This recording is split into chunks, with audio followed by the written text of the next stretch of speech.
We found some vocal members of Cuba's next generation.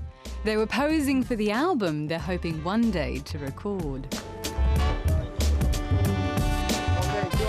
Presta atención a mi composición, que vengo echando suficiente pila, como la lengua de Godzilla, para enseñarte esta cosa nueva que hechas están. Esto es Cuba, underground, Trimenchoy, Fatima. Swearing in English and rapping in Spanish, the music of Treatment Choice wasn't to everyone's taste. But the pizzas being sold across the road by the guitarist's mum clearly were. From her lounge room window, Carlos's mum and staff were doing a roaring trade in the kitchen as the band rehearsed as loudly as possible and rather impressively without microphones and decent amplifiers. Your mother lets you practice here? Don't you scare away the customers? No.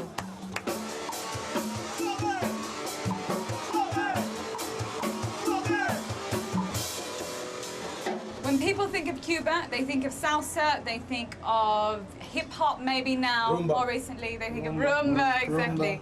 What's the music of Cuba today? For young people? Reggaeton.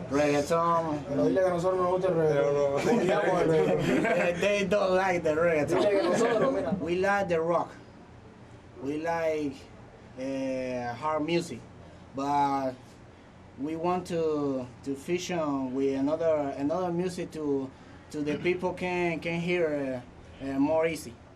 They call their music hip rock, which combines hip hop and rock rebellion. So who is your idol in Many people.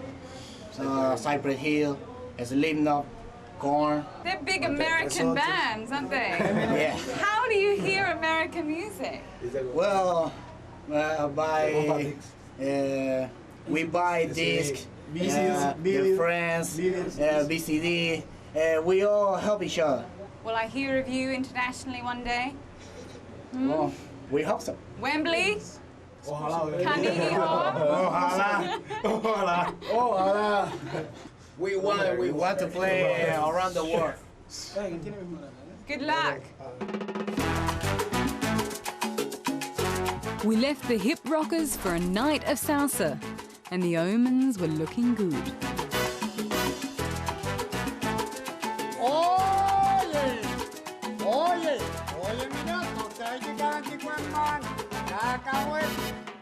Outside William's house, we waited for 18-year-old Lily. One momento. No 5, 1. And Lily was proving she was a typical teenager, keeping us all waiting before making her grand entrance.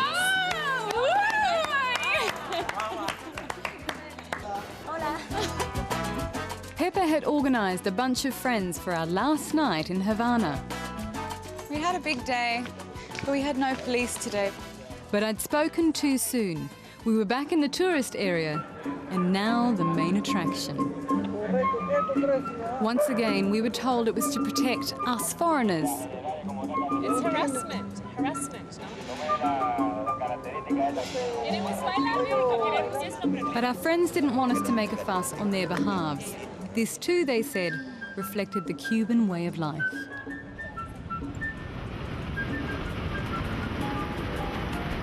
Our getaway car finally arrived and we went cruising alongside Havana's waterfront towards a nightclub hidden from tourists on the city's old fort. But the bouncer said he couldn't let us in because Cuba's press center didn't know we were there. But thankfully, Pepe had a backup plan. Lead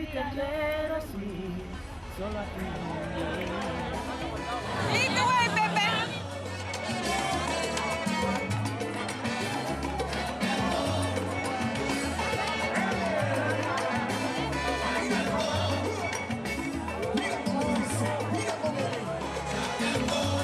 The Cuban moves were easily putting us to shame when we weren't doing that to ourselves.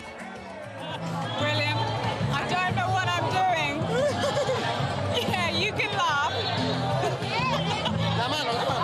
And to my rescue came Pepe. You have to count 1, 2, 3 all the time. Follow my hands, okay?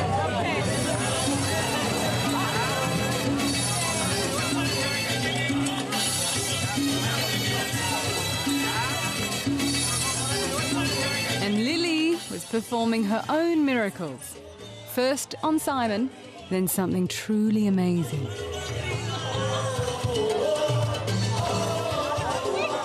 She helped Brad unleash his groove.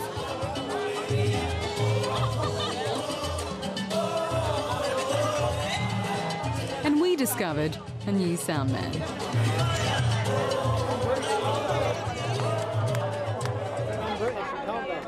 But that is the end of our 48 hours. I've got to say, it's one of the most interesting, it's certainly one of the most challenging, but we've made lots of new friends, those who are in and out of uniform. I've got to say, Havana has been brilliant, but most of all, the people. Thank you so much. See you next time. Thank you.